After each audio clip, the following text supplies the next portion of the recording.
Berikut ini adalah tata cara bagaimana cara membersihkan lantai dari najis. Mari kita simak penjelasannya berikut ini. Sahabat muslim, menurut ulama ahli fikih, najis adalah setiap hal menjijikkan yang dapat mencegah keabsahan sholat. Najis dibagi menjadi 3. 1.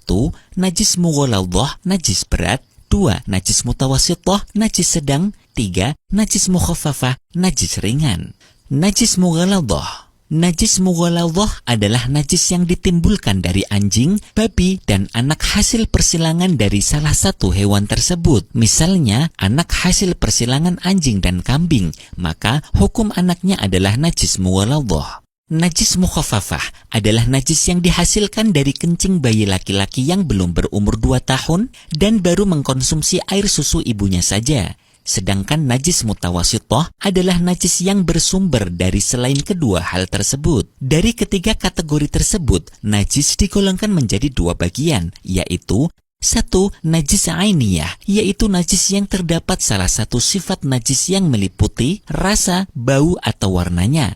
2. Najis hukmiyah, yaitu najis yang tidak ada warna, rasa, maupun baunya. Sahabat muslim hafidhakumullah, sebelum menyucikan najis, kita perlu melihat najis apa yang akan kita bersihkan. Masing-masing dari najis mempunyai tata cara menyucikan yang berbeda-beda. Tata cara membersihkan najis mukhaffafah. 1. Ketiga sifat najis, baik berupa bentuk fisik najis, bau, maupun rasa, harus dihilangkan terlebih dahulu. 2. Setelah najis hilang, cukup memercikkan air ke lantai yang terkena najis. Contoh, cara menghilangkan najis air kencing bayi laki-laki sebagai berikut. 1. Hilangkan air kencing dengan cara mengelapnya menggunakan tisu, kain, atau benda sejenis. 2. Bekas najis dilap berulang kali sampai ketiga sifat najis hilang.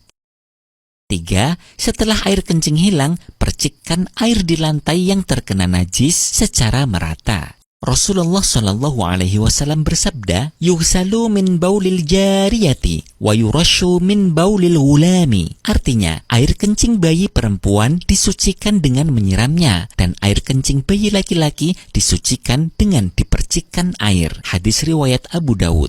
Tata cara membersihkan najis mutawassithah. Tata cara menyucikan najis mutawassithah atau najis yang bersumber dari selain hewan babi dan anjing. Cara menyucikannya: 1. Menghilangkan ketiga sifat najis yang meliputi warna, bau, dan rasa najis. 2. Apabila najis sudah tidak ada bentuk fisik maupun sifatnya, maka bisa langsung disiram dengan air suci dan menyucikan seperti air kencing bayi perempuan yang sudah kering sehingga tidak lagi tampak bekasnya. 3. Menyiramkan air ke lantai yang terkena najis dengan air yang suci dan menyucikan. Mari kita praktekkan bagaimana cara menyucikan najis kotoran ayam di atas lantai. 1. Hilangkan material najis ainun najasah dengan kain, tisu, serabut kelapa, atau benda sejenis dengan dibasahi air jika perlu. Hal ini dilakukan berulang kali sampai material najis hilang. 2.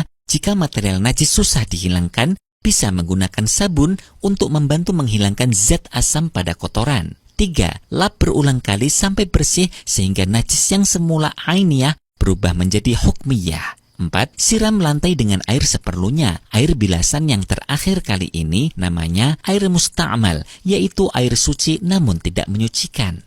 Tata cara membersihkan najis mughalladhah. Cara menyucikan najis mughalladhah atau najis yang bersumber dari babi dan anjing adalah dengan 7 kali siraman. Secara teknis, berikut ini cara menyucikannya. 1. Hilangkan najis dari lantai. 2. Cuci lantai sampai bersih. Jika lantai sudah bersih, maka hal ini baru dihitung 1 kali cucian. 3. Ulangi cucian 6 kali. 4. Salah satu dari 7 cucian tersebut, salah satu air yang digunakan untuk menyucikan dicampur dengan tanah. Berikut ini contoh menghilangkan lantai yang terkena jilatan anjing. 1. Hilangkan najis bekas jilatan anjing dengan menggunakan kain, tisu, atau benda sejenis. 2. Setelah najis hilang, siramkan lantai tersebut dengan menggunakan air suci 7 kali. 3. Salah satu air yang dibuat untuk menyuci dicampuri dengan tanah. Rasulullah Shallallahu Alaihi Wasallam bersabda, "Tahuru ina'i ahadikum idza walagha fihil kalbu ayyusilahu sab'a marratin ulahunna biturabi." Artinya, Sucinya tempat air seseorang di antara kalian jika dijilat anjing ialah dengan dicuci 7 kali. Yang pertamanya dicampur dengan debu tanah. Hadis riwayat Muslim.